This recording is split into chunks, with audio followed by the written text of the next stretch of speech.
Welcome to Miss 66. This is Jenna Stroud's glorious 1966 Impala. It's simply stunning, this car.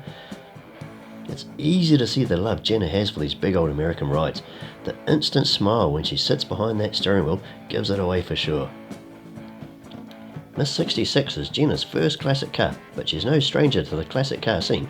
Having been raised around these cars as a kid with her dad, brother and uncles all into the scene, the rumble of a good old V8 fully entrenched itself in her mindset for sure.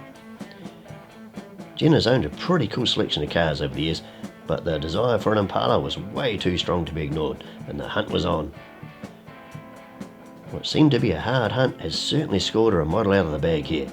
A right-hand drive, full restoration with a factory 283 turbofire engine still in the engine bay, a reupholstered custom interior with red and white, and a glorious red paint finish to top it all off matching that interior is certainly worth hunting for.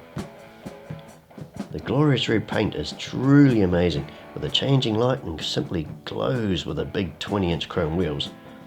The combination fully stepping into the customer show scene, yet totally ready to just hit the road and go cruising and partying with her mates. Thanks to the upgrade of disc brakes, power steering and twin exhaust, this isn't just a showpiece either. The subs and the amps in the boot feeding the sounds up to the speakers up the front, providing a good party,